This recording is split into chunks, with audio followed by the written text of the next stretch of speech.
हम पढ़ रहे थे ये हम कर रहे थे अरिथमेटिक मीन और ज्योमेट्रिक मीन के बारे में बात कर रहे थे कि अरिथमेटिक मीन जो है ना वो ज्योमेट्रिक मीन से ग्रेटर और इक्वल होता है, और ये दोनों इक्वल कब होते हैं? जब दोनों नंबर सेम होते हैं।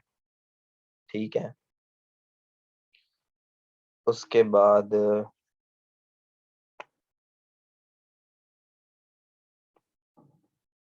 ये एक इनइक्वालिटी है n नंबर्स के लिए।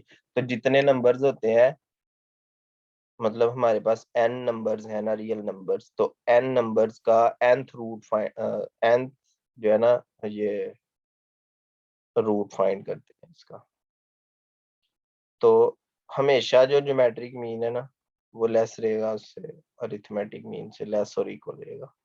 अगर n नंबर्स हैं तो n नंबर्स का मीन भी फिर n से ही डिवाइड होगा, मतलब सबको ऐड किया और n से डिवाइड कर दिया, और सबको मल्टीप्लाई किया और n से उसका रूट कर दिया ना। जैसे ये, इसको ऐसे भी लिख सकते हैं आप, 1/n को आप इस तरह से भी लिख सकते हैं ना, n यहाँ पे। हाँ जी, तो एक ये हमारा जो है ना 2020 के पेपर में आया था, मल्टीपल चॉइस, ये वाला बर्नौलीज इनइक्वालिटी वाला मल्टीपल चॉइस आया हुआ था। सही है। अभी मुझे एग्जैक्ट याद नहीं कि उसने ये इनइक्वालिटी पूछी थी या एक्स पर कंडीशन पूछी हुई थी, लेकिन इसी तरह आया हुआ था, इतना याद है जी सर, बर्नौलीज इसी इनइक्वालिटी। तरह। जी सर, इसी तरह आया था हाँ वो। चलो जो भी है। तो बर्नौलीज इनइक्वालिटी क्या होती है कि x इज ग्रेटर देन -1। ठीक है, तो ये -1 है ना, तो -1 से बड़े जितने भी नंबर्स हैं आप उनमें से कोई नंबर भी जो है ना x ले सकते हैं। Then 1 plus x raise to power n, जबकि n जो है ना वो एक नेचुरल नंबर है। 1 हो सकता है, 2 हो सकता है, 3 हो सकता है, 4 हो सकता है, 5 हो सकता है।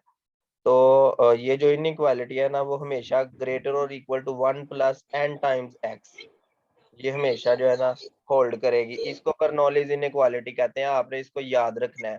अगर मैं आपको इसकी थोड़ी सी नोटेशंस चेंज भी कर दूं तो आपने, जैसे यहाँ पे हम लिख देते हैं p इज ग्रेटर देन -1, थोड़ा थोड़ा मुझे याद आ रहा है कि वहां पे हमने p देखा था पेपर में, p इज ग्रेटर देन -1। तो ये कैसे होगा? 1 plus p raise to power n is greater और equal to 1 plus n time p। ठीक है, तो ये इनइक्वालिटी होल्ड करती है, जबकि n या m भी लिख सकते हैं ना, m, मेरा ख्याल है m देखा था, m belong to the set of natural numbers.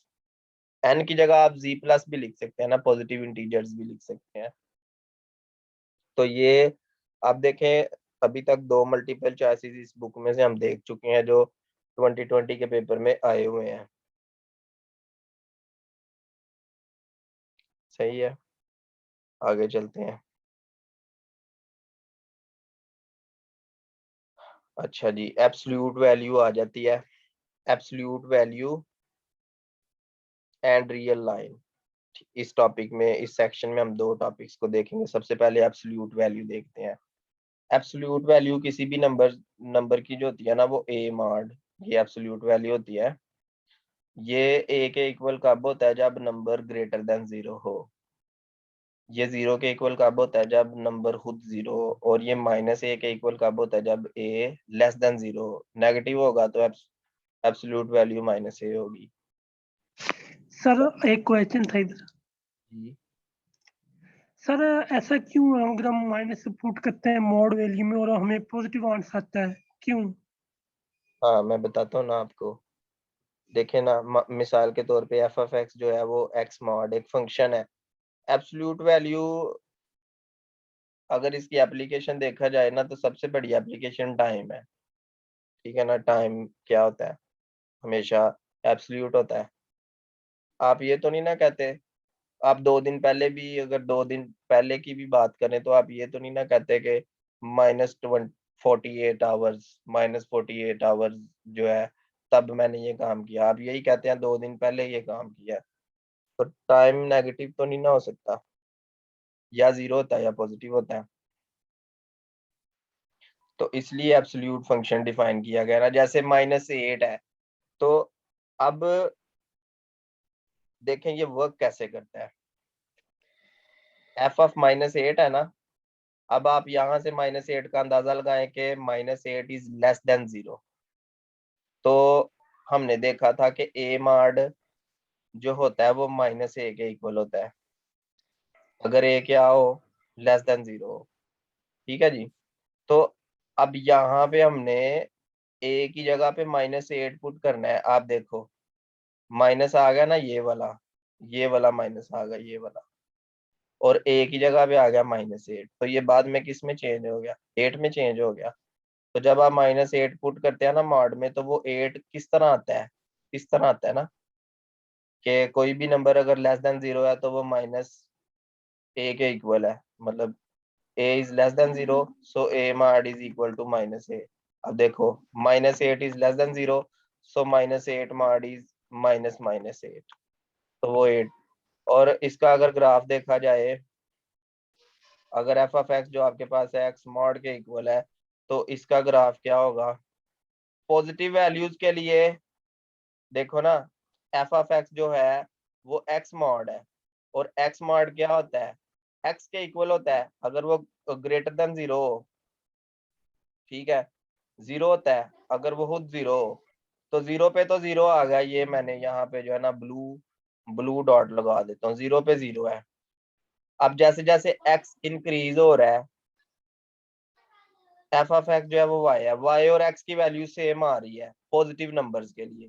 तो पॉजिटिव नंबर्स के लिए आपके पास ये ग्राफ आ गया। ठीक है, और यहाँ पे -x है, जब x क्या हो, लेस देन 0, तो y की वैल्यू नेगेटिव ऑफ x है। तो ये इस तरह से आपका ग्राफ बनेगा ना एब्सोल्यूट वैल्यू, चाहे आप पॉजिटिव वैल्यू पुट करें, चाहे आप x की नेगेटिव वैल्यू पुट करें, हमेशा आप पॉजिटिव y एक्सिस यूज करेंगे। ठीक है, तो ये एब्सोल्यूट वैल्यू का ग्राफ होता है।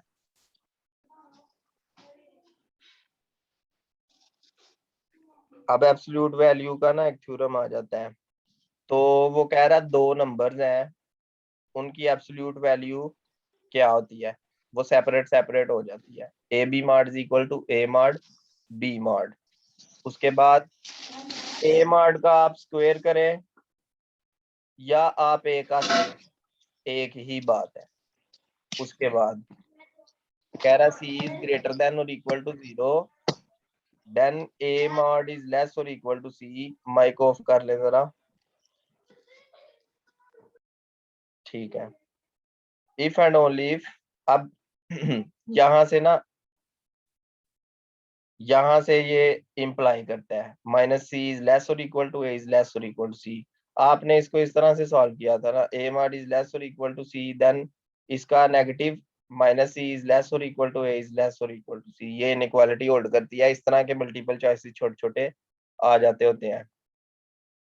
इसी तरह कोई भी नंबर हो, वो अपने मॉड से तो लेस होता है, और अपने अपने मॉड से अगर मॉड को माइनस से मल्टीप्लाई कर दें तो वो ग्रेटर और इक्वल आ जाता है।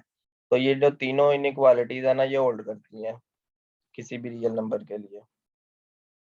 इसी तरह a plus B mod is equal to sorry is less और equal to a mod plus B mod. इसको ट्रायंगल इनइक्वालिटी कहते हैं। कोई से भी दो रियल नंबर्स हो तो उनमें ये इनइक्वालिटी होल्ड करती है। इसी तरह ये इनइक्वालिटी कॉम्प्लेक्स नंबर्स में भी होल्ड करती है। दो कॉम्प्लेक्स नंबर्स का जो सम होता है उसमें ये होल्ड करती है। हमने मैथमेटिकल मेथड के चैप्टर नंबर 1 में ये चीज पढ़ी थी, इसको पढ़ा था हमने। ठीक है, उसके बाद एक और यहाँ पे बात आ जाती है, कोई से भी दो रियल नंबर्स हो। ठीक है, कोई से भी दो रियल नंबर्स हो, लेट्स से कि आप ए ले लेते हैं जी -2 और बी ले लेते हैं 3। तो इनइक्वालिटी जो है ना वो ये है A mod minus B mod whole mod. ठीक है, ये जरा फाइंड करते हैं। mod of a mod is -2 mod minus b mod is 3 mod, which equals to 2 minus 3 is -1 mod equal to 1, अब आप a minus B whole mod करते हैं फाइव, ठीक है, -2 -3 मॉड इज इक्वल टू 5। तो आपको क्लियरली नजर आ रहा है कि जो पहली वैल्यू है वो इस दूसरी वैल्यू से लेस है ना, तो इक्वल, समटाइम्स ये इक्वल भी आ सकती है। So a mod minus B mod whole mod is less और equal to a minus B mod. तो ये इनइक्वालिटी जो है ना ये हमेशा होल्ड करती है। सही हो गया। और जो a माइनस बी मॉड है, अब आप सेपरेट सेपरेट मॉड इनके फाइंड करें। मतलब a मॉड क्या हो गया, 2 हो गया, बी मॉड क्या हो गया, 3 हो गया। सो ए मॉड में बी मॉड को ऐड किया तो आपके पास आ गया 5। तो ये जो चीज है ये इक्वल आ गई है ना A mod plus B mod के। समटाइम्स ये वाली वैल्यू लेस भी आ जाती है, तो इसको पूरा कंबाइन किया जाए तो ये वाली इनइक्वालिटी आपके पास बन जाती है कि ये जो लेफ्ट मोस्ट है ये लेस है और ये उससे ग्रेटर है और ये उससे भी ग्रेटर होगी। तो अगर इन दोनों को भी कंबाइन करके देखा जाए तो ये होल्ड करती है, ये वाली लेस रहती है और ये वाली इससे ग्रेटर और इक्वल रहती है। क्रोलरी है ये, आगे देखें। इसी तरह जो ट्रायंगुलर इनइक्वालिटी है वो n नंबर्स के लिए भी होल्ड करती है। मतलब first number second number up to nth number is less और equal to first number mod plus second number mod. और ये रियल नंबर्स के लिए, ये n रियल नंबर्स के लिए भी ये होल्ड करेगी। ठीक है,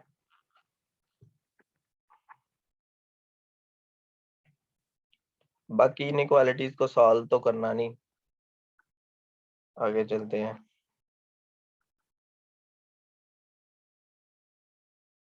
आगे रियल लाइन आ गई है। इसी सेक्शन का जो दूसरा टॉपिक है रियल लाइन, के ऊपर हमने डिस्कशन पहले किया हुआ है, आप मेरी वीडियो देख सकते हैं, मेरे चैनल पे अवेलेबल होगी।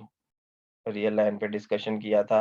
अगर डिस्टेंस की बात करें तो अब यहाँ पे ना एक चीज आपने गौर करनी है कि जो फंक्शनल एनालिसिस है ना, फंक्शनल एनालिसिस का कोर्स, फंक्शनल एनालिसिस का कोर्स समझे कि इस टॉपिक से स्टार्ट होगा, रियल लाइन वाले टॉपिक से, इस डिस्टेंस से स्टार्ट होगा, मीट्रिक स्पेस जो होती है ना। तो इसी चीज को हम जनरलाइज करके आगे दूसरी स्पेसिस में ले जाएंगे। फिलहाल आप अपना फोकस अभी इस पे ही रखें। दो नंबर्स में जो डिस्टेंस है, जैसे -2 और 3, -2 से 3 तक जाने में कितने स्टेप्स हैं, 1 2 3 4 और 5 स्टेप्स हैं। -2 से 3 का अगर डिस्टेंस फाइंड किया जाए तो -2 में से माइनस कर दिया 3 और इसका मॉड फाइंड कर लिया और आपके पास आ जाएगा 5। तो इसी 5 को हम कहते हैं कि ये इन दोनों नंबर्स के दरमियान में डिस्टेंस है। ठीक है, उसके बाद हमारे पास, जैसे आपने टोपोलॉजी में पढ़ा था नेबरहुड, इसी तरह रियल एनालिसिस में भी नेबरहुड होता है। तो नेबरहुड हम डिफाइन करते हैं, जैसे फॉर एग्जांपल ये आपके पास रियल लाइन है, ए जो है ना वो कोई रियल नंबर है, तो ए को हम यहाँ पे ड्रॉ कर लेते हैं ना, ए यहाँ पे है। और हम इसका एप्सिलॉन नेबरहुड डिफाइन करते हैं।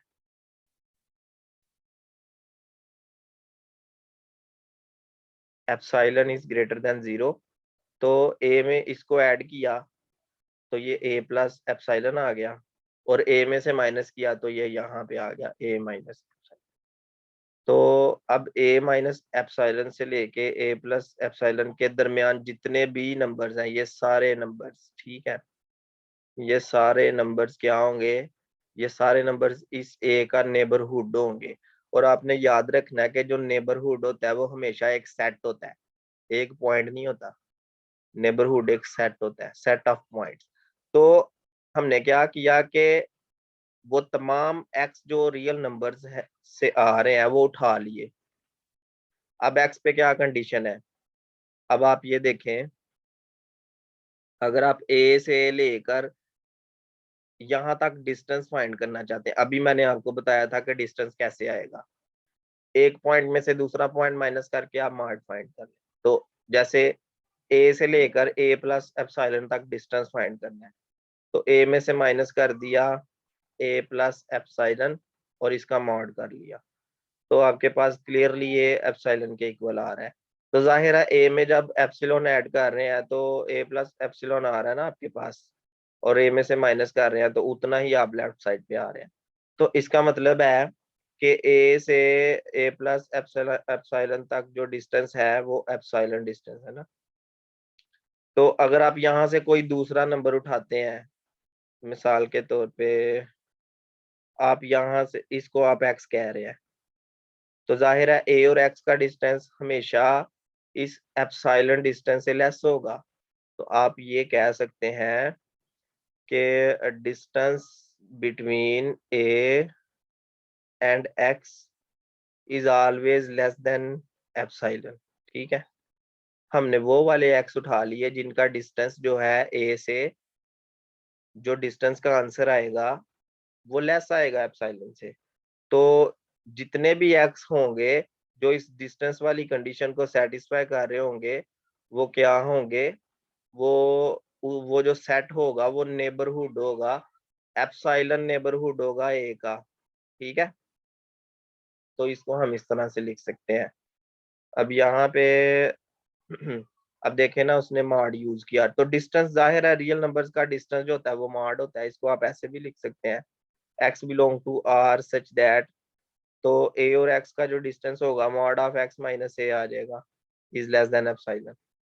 तो आप इसी चीज को इस तरह भी लिख सकते हैं, जबकि ये चीज किसको रिप्रेजेंट कर रही है, ये डिस्टेंस को रिप्रेजेंट कर रही है। तो जितने भी एक्स यूज हो रहे हैं, अब ये देखें ना, ये जो मैंने यहाँ पे ये ग्रीन ग्रीन लगाए हुए हैं, ये सारे वो एक्स हैं, वो सारे रियल नंबर्स आपने पूरी रियल लाइन से वो वाले नंबर चूज किए हैं जो इस कंडीशन को सेटिस्फाई कर रहे हैं। ठीक है, और वो नंबर्स एप्सिलॉन नेबरहुड में आ गए हैं, ए के नेबरहुड में आ गए हैं। जैसे अगर हम इसको अपनी आम जुबान में देखें तो आप कहते नहीं, हमारे हमसाए क्या होते हैं, 40 घर हमारे घर के आगे, 40 पीछे वाले घर, 40 दाई तरफ, 40 बाईं तरफ, तो उन सबको हम अपना हमसाया समझ रहे होते हैं। तो ये वही चक्कर है कि इससे दाई तरफ भी वो सारे पॉइंट्स और इससे बाईं तरफ भी वो सारे पॉइंट्स। ठीक है,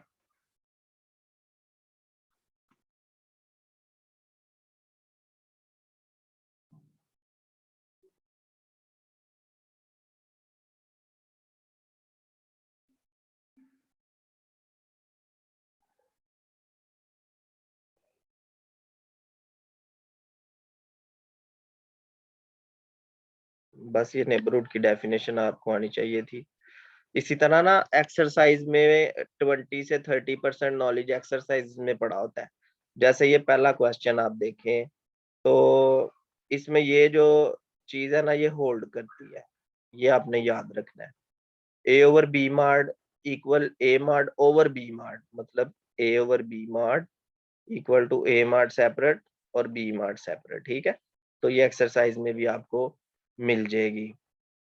अब यहाँ पे देखें, ये क्वेश्चन नंबर 2 देखें, और अभी थोड़ा सा हम इसको ना प्रीवियस पेजेस पे ले जाते हैं। तो प्रीवियस पेजेस पे आपको यहाँ पे एक चीज नजर आई थी, ये 2.2.3 2.2.3 में जो ये ट्रायंगुलर इनइक्वालिटी है वो यहाँ पे लेस और इक्वल है। अब मेरा ये क्वेश्चन है कि ये इक्वल कब आएगा यहाँ पे, तो इक्वल आने वाली बात एक्सरसाइज में उसने बता दी है। क्या कहा हुआ है यहाँ पे कि सर ये, जब पॉइंट सेम होंगे। नहीं नहीं, ये इक्वल तब आएगा जब दोनों का प्रोडक्ट ग्रेटर और इक्वल टू 0, मतलब पॉजिटिव या 0 होगा। मतलब जब दोनों नंबर पॉजिटिव हो, ठीक है, दोनों मतलब दोनों का प्रोडक्ट, देखो ना, अब आप ए को ले लो 2, बी को ले लो 3, अब दोनों का प्रोडक्ट क्या होगा, ग्रेटर देन 0 होगा ना, 6 होगा। तो अब इस केस में जब आप a प्लस बी मॉड करते हैं तो ये 5 आ जाता है, और a मॉड लहदा से करें और b मॉड लहदा से करें तब भी 5 आ जाता है। करके देखो जरा, माइंड में सोचो, सोचें जरा, ऐसे ही है। जी सर। तो ये तभी पॉसिबल है जब दोनों नंबर पॉजिटिव हो या दोनों नंबर नेगेटिव हो। अगर आप दोनों नंबर्स को नेगेटिव भी लेके सोचते हैं, जैसे a को आप -2 ले लेते हैं, b को आप -3 ले लेते हैं, तो अब आप जब यहाँ पे पुट करेंगे तब भी इक्वल आ जाएगा। जैसे देखें, -2 -3 mod is equal to 5, -2 mod plus -3 mod which again equal to 5। So फिर यहाँ पे फिर इक्वालिटी होल्ड कर गई। कब? जब, अब देखें ना, ये एक बहुत अच्छा क्वेश्चन बन सकता है जब इनका प्रोडक्ट 0 हो या 0 से बड़ा हो। 0 तब होगा ना जब दोनों ही 0 होंगे, या कोई एक 0 होगा, कोई एक 0 होगा तो प्रोडक्ट 0 आ जाएगा। तो अगर आप a को आप ले लेते हैं -2, b को आप 0 ले लेते हैं, तो दोनों का प्रोडक्ट तो आ गया 0, दोनों का प्रोडक्ट आ गया 0। तो फिर भी इस केस में भी ये इक्वालिटी होल्ड कर जाएगी, ठीक है। इसी तरह यहाँ पे जैसे ये शो दैट है, तो शो दैट वाली जो स्टेटमेंट्स है ना, वो भी आप अपने माइंड में रखनी है आपने, ठीक है। जैसे ये कह रहा है फाइंड ऑल एक्स, तो ये इनको सॉल्व करने की जरूरत नहीं है।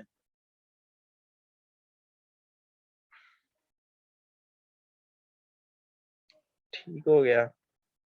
बाकी और कोई इसमें मुझे कोई इम्पोर्टेंट पीपीएससी के हवाले से कोई इम्पोर्टेंट चीज नहीं नजर आ रही। अभी अगला सेक्शन आ जाता है completeness property of real numbers. तो completeness property of real numbers, इसमें आप बहुत इंपॉर्टेंट टॉपिक्स को देखेंगे, infimum, supremum, lower bound, upper bound, इस तरह की चीजें। तो सबसे पहले नंबर पे सुप्रीमा एंड इनफिमा, इस टॉपिक को देखते हैं। तो कह रहा है कि अच्छा, मैं आपको कोशिश करूंगा कि मैं आपको जो है ना आसान से आसान तर करके समझाऊं। जैसे ये कुछ डेफिनेशंस हैं, तो इन सारी चीजों को ना हम एक डायग्राम बना के समझ लेते हैं। तो ये मिसाल के तौर पे आपके पास रियल नंबर्स हैं। तो रियल नंबर्स पे क्या करते हैं कि ये जो है ना, ये एक सेट ले लेते हैं, इसको हम एस कह लेते हैं। ये एक सेट है, इसको हमने क्या लिया, S. S is subset of real numbers. अब आपको एस के ना दो कोने नजर आ रहे हैं, इनका कलर मैं चेंज कर लेता हूँ।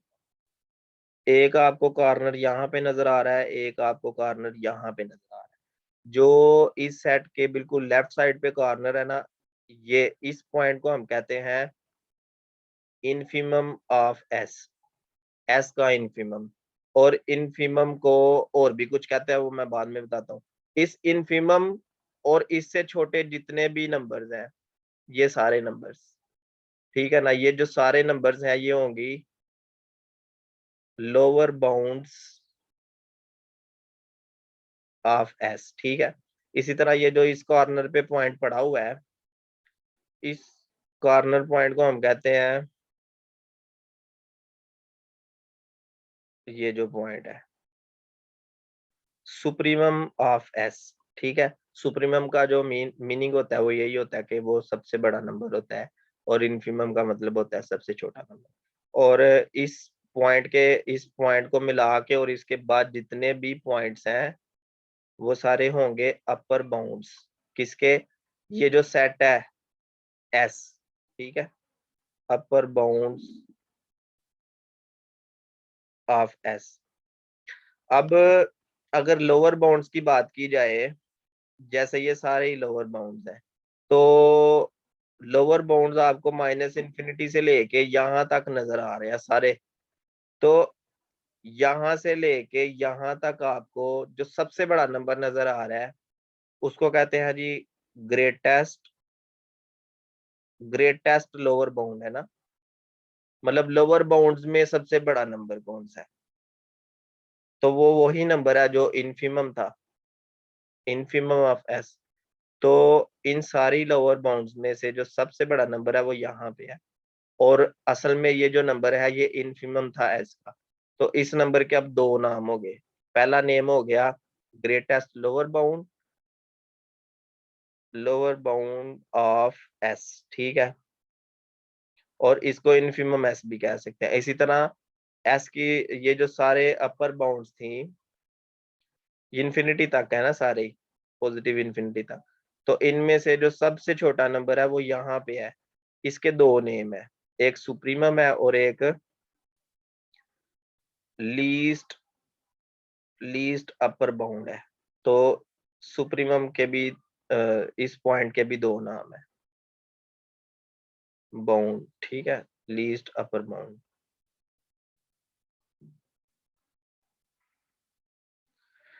अब देखें जी, ये बिल्कुल जरूरी नहीं होता कि सुप्रीमम और इन्फिमम सेट के अंदर हो, ये भी हम जब इसको स्टडी करेंगे ना बुक को, तो उसमें हम देखेंगे कि ये जरूरी नहीं कि सुप्रीमम और इनफिमम। अब सुप्रीमम का क्या मतलब है, एस का सबसे बड़ा मतलब एस के मेंबर्स में से सबसे बड़ा नंबर या उसके मेंबर्स के बाहर भी हो सकता है। जैसे इसकी मैं आपको छोटी सी एग्जांपल दे दूं, मेरे पास 1 से लेकर 10 तक एक ओपन इंटरवल है, तो इस ओपन इंटरवल में जो मुझे नजर आ रहा है सामने, वो 10 है और 10 के साथ साथ 1 है।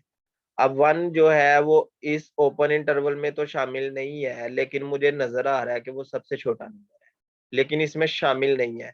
इसका मतलब है कि इनफिमम, ठीक है, और सुप्रीमम जरूरी नहीं कि वो सेट में बिलोंग करें, ठीक है, नॉट नेसेसरी। अब देखे ना, 1 इसका इनफिमम है, 10 इसका सुप्रीमम है, लेकिन जरूरी नहीं है कि वो सेट में बिलोंग करे। लेकिन अगर क्लोज्ड इंटरवल हो जाए 1, हाँ, अब इसमें हमें नजर आ रहा है कि 1 छोटा नंबर है और 1 इसमें शामिल भी है, तो सबसे छोटा नंबर होने के साथ साथ इसमें शामिल होने के साथ साथ 1 इसका इनफिमम है और 10 इसका सुप्रीमम है। हाँ बिल्कुल, आपने सही बोला है, infimum and supremum belongs to set if it is closed. तो क्लोज्ड वाली बात भी अगर हम ना करें, मैं अगर आपको एक कोई ऐसे ही सेट लिख दूं 1 2 3, अब इसमें 3 पॉइंट्स है ना, तो 3 पॉइंट्स जो वैसे तो ये जो है ये सेट ऑफ रियल नंबर्स का सबसेट है। अब ये कोई इंटरवल तो नहीं है ना, 1 2 3, ये तो सिर्फ 3 पॉइंट्स हैं, तो 1 इनमें सबसे छोटा नंबर है। 1 बिलोंग भी कर रहा है उस सेट में तो इनफिमम भी है, और बिलोंग ना भी करे तो इनफिमम हो सकता है। लेकिन क्योंकि ये एक सेट है, इसमें पॉइंट्स है, ये एक डिस्क्रीट सेट है, और 3 इसका क्या होगा, सुप्रीमम होगा। तो आप देखें बाउंडेड अबव का क्या मकसद है, क्या मतलब है इसका बाउंडेड अबव का।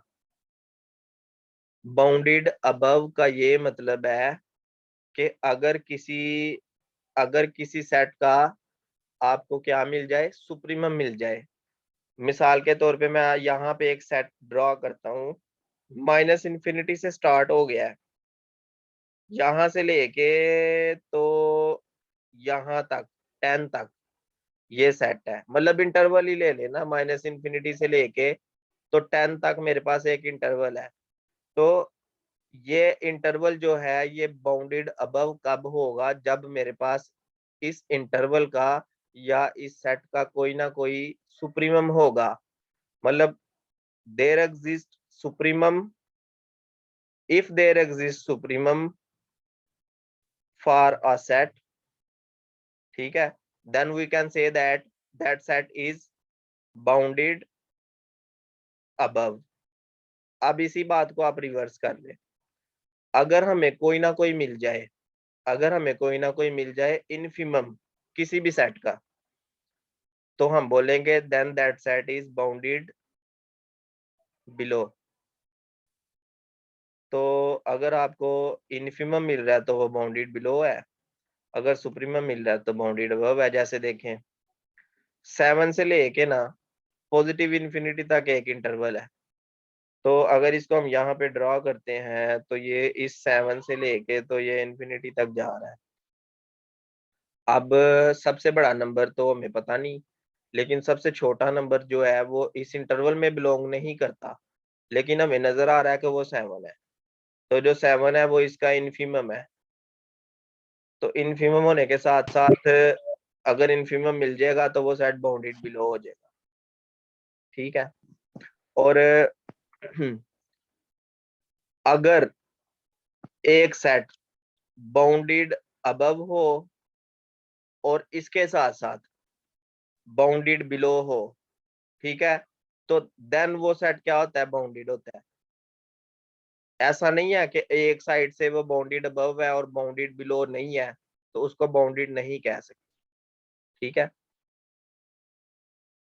अगर बाउंडेड अबव और बाउंडेड बिलो होगा तो वो सेट बाउंडेड होगा, अदरवाइज वो बाउंडेड सेट नहीं होगा, वो अनबाउंडेड की कैटेगरी में आएगा, ठीक है। देखे ना, a set is said to be bounded if it is both bounded above and bounded below. A set is said to be unbounded if it is not bounded.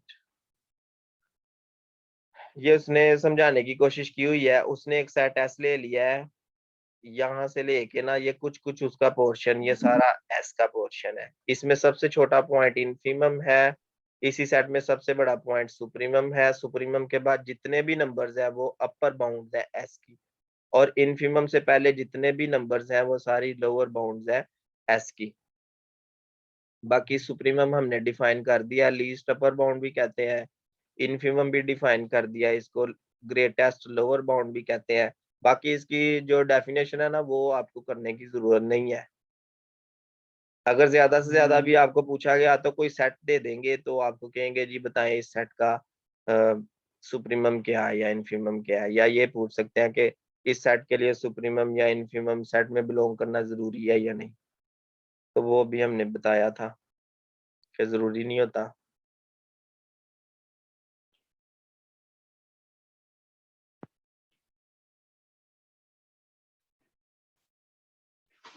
जैसे ये एक हमारे पास सेट है, ये कुछ एग्जांपल्स हैं, ये एग्जांपल्स जो है ना ये सुप्रीमम इनफिमम की एग्जांपल्स हैं।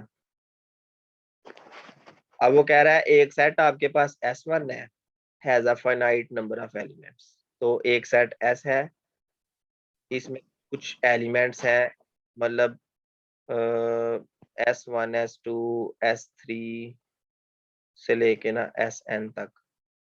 then it can be shown that S1 has a largest element U and a least element W। तो अब S1 से Sn तक इसमें एलिमेंट्स है ना, तो आप S1 से Sn तक एलिमेंट्स की एक तरतीब लगा ले। इनमें से जो सबसे छोटा एलिमेंट, लेट्स से कि वो S10 है, सबसे छोटा है, इससे बड़ा एलिमेंट है S1, ठीक है। इससे S1 से जो बड़ा एलिमेंट है वो S2 है, S2 से बड़ा एलिमेंट है वो S7 है, और चलते चलते चलते चलते जो है ना सबसे बड़ा एलिमेंट है वो हम लास्ट पे लिख लेते हैं। लेट्स से वो एस एन है। तो जो सबसे छोटा एलिमेंट है और जो सबसे बड़ा एलिमेंट है, अगर हमने इसको तरतीब से लिखा है, जैसे मिसाल के तौर पे s इज इक्वल टू 1 7 4 3 11 22। तो अब इसमें जो जीरो भी यहाँ पे, चले जीरो रहने दे, तो 1 सबसे छोटा नंबर है और 22 सबसे बड़ा नंबर है, ठीक है। इसको तरतीब से आप लगा ले, 1 के बाद 3 लिख ले, 3 के बाद 4 लिख ले, 7 फिर 11 फिर 22। तो तरतीब के बाद जो छोटा नंबर होगा वो इनफिमम होगा और जो बड़ा नंबर होगा वो सुप्रीमम होगा। अब ये देखें, 0 से 1 तक आपके पास रियल नंबर्स हैं, ये जो सेट लिखा हुआ है ना, s is equal to x such that 0 is less और equal to x is less और इक्वल टू 1। तो इसको अगर हम ड्रा करें रियल लाइन पे, तो ये 0 से स्टार्ट होता है और 0 से चल के 1 तक हमारे पास क्लोज इंटरवल आ जाता है। क्योंकि ये इक्वल वाला निशान है तो ये इंक्लूडेड होगा। अब इस क्लोज इंटरवल का जो लोअर बाउंड है वो 0 है, सॉरी इनफिमम जो है, और जो 1 है वो इसका सुप्रीमम है। तो अगर आप इसको एक्सक्लूड भी कर देते हैं, जैसे ये अगली एग्जांपल में उसने क्या किया होगा, 0 से 1 तक है लेकिन 0 और 1 एक्सक्लूड किए हुए हैं, लेकिन एक्सक्लूड करने के बाद भी जो है ना 0 इसका क्या रहेगा, इनफिमम रहेगा। इनफिमम है लेकिन वो S3 में नहीं है। उसके कहने का यही मकसद है कि जरूरी नहीं होता कि इनफिमम और सुप्रीमम जो है ना सेट में बिलोंग करें। अगर आपको नजर आ रहा है वो नंबर छोटा है तो वो उसका इनफिमम ही होगा। अभी कंप्लीटनेस प्रॉपर्टी ऑफ आर, ये इसका भी एक मल्टीपल चॉइस आया हुआ है 2020 के पेपर में। तो कह रहा है कि ये 2020 में ना एक इसका भी मल्टीपल चॉइस आया था। Every non empty set of real numbers that has an upper bound. अब आप ये देखें ना, ये हमारे पास रियल लाइन है, ये कोई सेट है। अब इस सेट को, अभी हमने लोअर बाउंड की बात नहीं की, जस्ट अपर बाउंड की बात किया कि इस सेट से कोई ना कोई बड़ा नंबर यहाँ पे मिल गया है, या यहाँ पे मिल गया, या यहाँ पे मिल गया, मतलब इस साइड के बाद आपको कोई ना कोई नंबर मिल गया। तो इसका मतलब है कि इस सेट की कोई अपर बाउंड है। तो अगर ये नंबर यहाँ पे है 20, और जो इसका सुप्रीमम होगा वो 20 से तो छोटा ही होगा। इसका मतलब है कि अपर बाउंड के होने का ये मतलब है कि कोई ना कोई सुप्रीमम भी जरूर होगा। तो यही इसकी कंप्लीटनेस प्रॉपर्टी है कि every non empty set of real numbers that has an upper bound also has a supremum. तो अपर बाउंड होने की वजह से कोई ना कोई सुप्रीमम भी जरूर आपको मिल जाएगा। इसीलिए क्योंकि अपर बाउंड होगी तो वो बाउंडेड अबव होगा, बाउंडेड अबव होगा तो कोई ना कोई उसका सुप्रीमम मिल जाएगा। इसी तरह कंप्लीटनेस प्रॉपर्टी की जो दूसरी फॉर्म है ना, वो ये है कि अगर किसी भी सेट की लोअर बाउंड है ना, तो उसका इन्फिमम भी जरूर होगा। अभी मैं आपको लिंक सेंड करता हूँ क्योंकि इसका टाइम खत्म हो गया है, फिर इसको आगे देखते हैं।